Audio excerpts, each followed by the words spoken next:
जो भी सांसारिक क्रिया पाप की वजह से करता हूँ और मैं चैतन्य हूँ ये जानते हुए ये संसार मिथ्यात्व जैसा चलाना क्या मिथ्यात्व से ज्यादा पापी नहीं है? तो मिथ्यात्व जैसा संसार चलाता है तब तो मिथ्या दृष्टि है ही, उसमें क्या है? लेकिन मिथ्या दर्शन का अभाव और सम्यक दर्शन का होना, उसका काम सिर्फ इतना है कि जो शुद्ध चैतन्य तत्व है, अपनी सत्ता, आत्मा, असली आत्मा, पाप और पुण्य से रहित अथवा पर्याय मात्र से रहित जैसा कहा जाता है, वो जो आत्मा है, जब उस आत्मा में अहम आया, यह आया कि यही मैं हूँ और इसके अतिरिक्त जितने भी हैं वे सबके सब मैं नहीं हूँ, मेरे से वे अन्य हैं।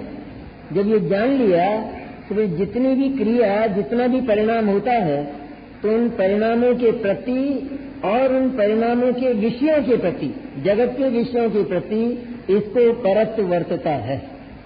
उसका नाम सम्यक दर्शन है।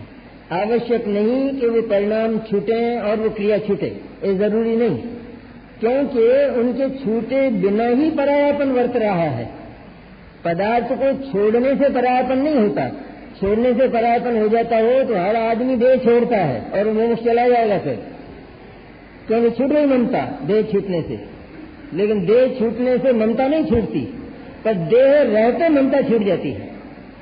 देह रहते ममता छूट जाती है, देह रहते केवल ज्ञान हो जाता है भगवान अनंत को। इसलिए सम्यक दर्शन के होते हुए भले ही रागादिक के विकल्प चलते हैं, लेकिन ऐसे विकल्प कि जो सम्यक दर्शन के रहते हुए हो सकते हैं, और सम्यक दर्शन के लिए जो बाधक हैं, राग द्वेष के विकल्प, क्रोधमान मायालोभ के विकल्प, पाप के विकल्प, यदि वे होते हैं तब तो सम्यक दर्शन होगा ही। तो सम्यक दर्शन होने के लिए पाप का जितना हल्का होना जरूरी है उतना तो होना ही चाहिए, और उसके बाद सम्यक दर्शन हो तब भी जो रागादिक के विकल्प हैं वे चलते हैं, क्योंकि वे चारित्र की पर्याय है, चारित्र है वो।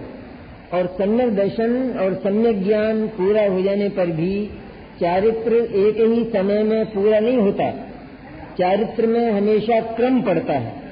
सम्यक दर्शन और सम्यक ज्ञान में क्रम नहीं होता।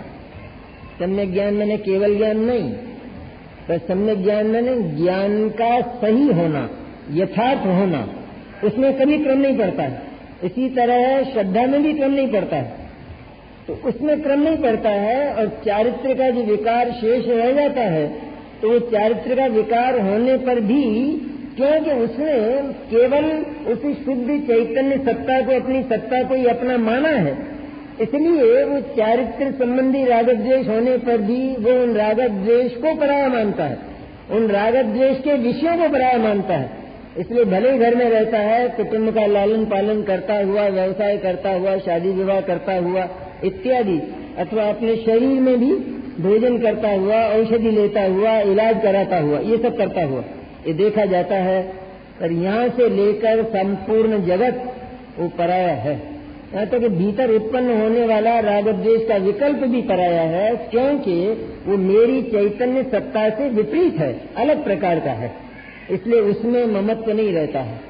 तो बिना ममत्व के वो होते हैं, तो वहाँ सम्यक दर्शन में कोई बाधा नहीं आती और मिथ्या दृष्टि की तरह संसार चलाता है।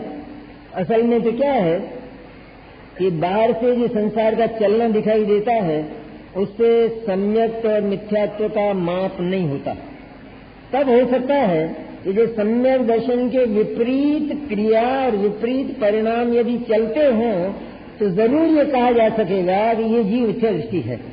लेकिन ऐसा भी होता है कि सम्यक दर्शन न हो तो भी उसका बाहर का जो आचरण है वो सही दिखाई दे, और सम्यक दर्शन हो और बाहर का आचरण उस प्रकार का न हो।